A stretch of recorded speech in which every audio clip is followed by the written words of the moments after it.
ಇಲ್ಲಿರೋ ನೋಡಿ 5 ಜನ 6 ಜನ ಏನು ಬಂದಿದ್ದೀವಿ. ಇಲ್ಲಿ ನಾವು ಯಾರು ಪೇಂಟರ್ಸ್ ಅಲ್ಲ, ನಾವು 5 ಜನ ಮೆಟ್ರೋ ರೈಲ್ ಇದೆಯಲ್ಲ ಬೆಂಗಳೂರಲ್ಲಿ, ಅದರಲ್ಲಿ ನಾವೆಲ್ಲ ಇಂಜಿನಿಯರ್ಸು 5 ಜನ. ಇನ್ನೊಬ್ಬರು ಅಮೆಝಾನ್ ಕಂಪ್ನಿಲಿ ಅವ್ರು ನಮ್ಮ ಈ ಸರ್ವೋದಯ ಕನ್ನಡಿಗರು ನಾಯಕರವರು ಭಾಸ್ಕರ್ ಸರ್ ಅಂತ, ಅವ್ರು ಅಮೆಝಾನ್ ಕಂಪ್ನಿಯಲ್ಲಿ ವರ್ಕ್ ಮಾಡ್ತಾರೆ. ನಾವು 5 ಜನನೂ ಗೌರ್ಮೆಂಟ್ ಎಂಪ್ಲಾಯೀಸ್.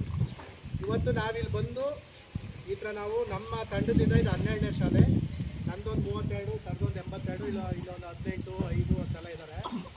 ನಾವು ಏನಕ್ಕೆ ಮಾಡ್ತಾಯಿದ್ದೀವಿ, ನಾವು ಮನೇಲಿ ಮಕ್ಳ ಜೊತೆ ಆರಾಮಾಗಿರ್ಬೋದಾಯ್ತಲ್ಲ. ನಿನ್ನೆ ಇವ್ರಿಗೆ ಲೀವ್ ಸಿಗೋಕ್ಕೆ ಭಾರಿ ಕಷ್ಟ ಆಯ್ತು. ಇವ್ರು ಹರೀಶ್ ಅಂತ, ಇವರು ಪಾಪ ನಿಷ್ಠೂರ ಓದಿ ನಾನು ಹೋಗಲೇಬೇಕು ಸ್ಕೂಲ್ಗೆ ಅಂತ ಲೀವ್ ಹಾಕೊಂಡ್ಬಂದರು. ಯಾಕಂದರೆ ಮ್ಯಾನ್ ಪವರ್ ತುಂಬ ಶಾರ್ಟೇಜು, ಈ ಇಯರ್ ಎಂಡ್ ಅಲ್ವಾ, ಎಲ್ಲರೂ ಲೀವ್ ಹಾಕೊಂಡು ಹೋಗಿದ್ರು. ಸಡನ್ನಾಗಿ ಇವ್ರು ಲೀವ್ ತೊಗೊಂಡು ನಿಷ್ಠೂರ ಪಟ್ಕೊಂಡು ಬಂದರು. ನಿನ್ನೆ ನನ್ನ ಮಗುಗೆ 101.5 ಡಿಗ್ರಿ ಜ್ವರ ಇತ್ತು. ಎಷ್ಟು ಹೇಳಿ 101.5 ಅಂದರೆ ಜ್ವರ ಜಾಸ್ತಿನೇ ಅದು.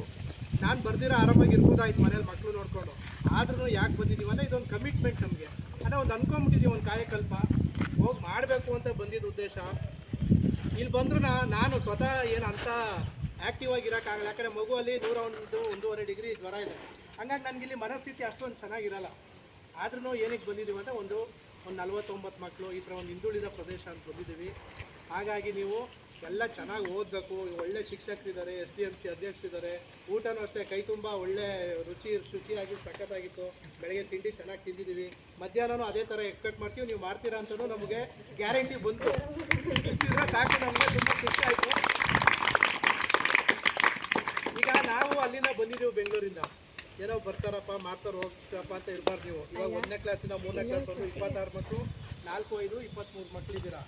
ನೀವು ಇದೇ ಥರ ಚೆನ್ನಾಗಿ ಓದಬೇಕು ಅಂತ, ಚೆನ್ನಾಗಿ ಓದ್ಬಿಟ್ಟು ಒಳ್ಳೆ ಕೆಲಸಕ್ಕೆ ಸೇರಿಕೊಂಡ್ರೆ ದೊಡ್ಡವರಾದ್ಮೇಲೆ ನೀವು ಈ ಥರ ಅವತ್ತು ಗೌರ್ಮೆಂಟ್ ಶಾಲೆ ಇರ್ತಾರೆ, ಅವತ್ತು ಆರ್ಥಿಕವಾಗಿ ಹಿಂದುಳಿದಿರೋ ಒಂದಷ್ಟು ಮಕ್ಕಳಿರ್ತಾರೆ, ಪೇರೆಂಟ್ಸ್ ಇರ್ತಾರೆ. ನೀವು ಚೆನ್ನಾಗಿ ಓದ್ಬಿಟ್ಟು ನೀವು ಒಳ್ಳೆ ಕೆಲಸ ತಗೊಂಡ್ರೆ ನಮ್ಮ ಥರ ನೀವು ಕೆಲಸಗಳು ಮಾಡ್ಬೋದು.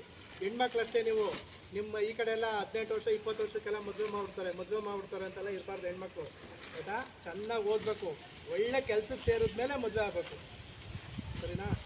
ನೀವು ಚೆನ್ನಾಗಿ ಓದ್ಬಿಟ್ಟು ಕೆಲಸಕ್ಕೆ ಸೇರಿದ್ರೆ ನೀವು ಈ ಥರ 16 ಶಾಲೆಗಳನ್ನ ಮಾಡ್ಬೋದು, ಎಷ್ಟೋ ಜನಕ್ಕೆ ಅನುಕೂಲ ಮಾಡಿಕೊಡ್ಬೋದು. ಆಮೇಲೆ ಇನ್ನೊಂದು, ಅಪ್ಪ ಅಮ್ಮ ಹೇಳಿದ ಮಾತನ್ನ ಮತ್ತು ಮೇಸ್ಟ್ರುಗಳು ಮೇಡಮ್ಗಳು ಹೇಳಿದ ಮಾತನ್ನ ಎಲ್ಲರೂ ಕೇಳಬೇಕು, ಆಯಿತಾ?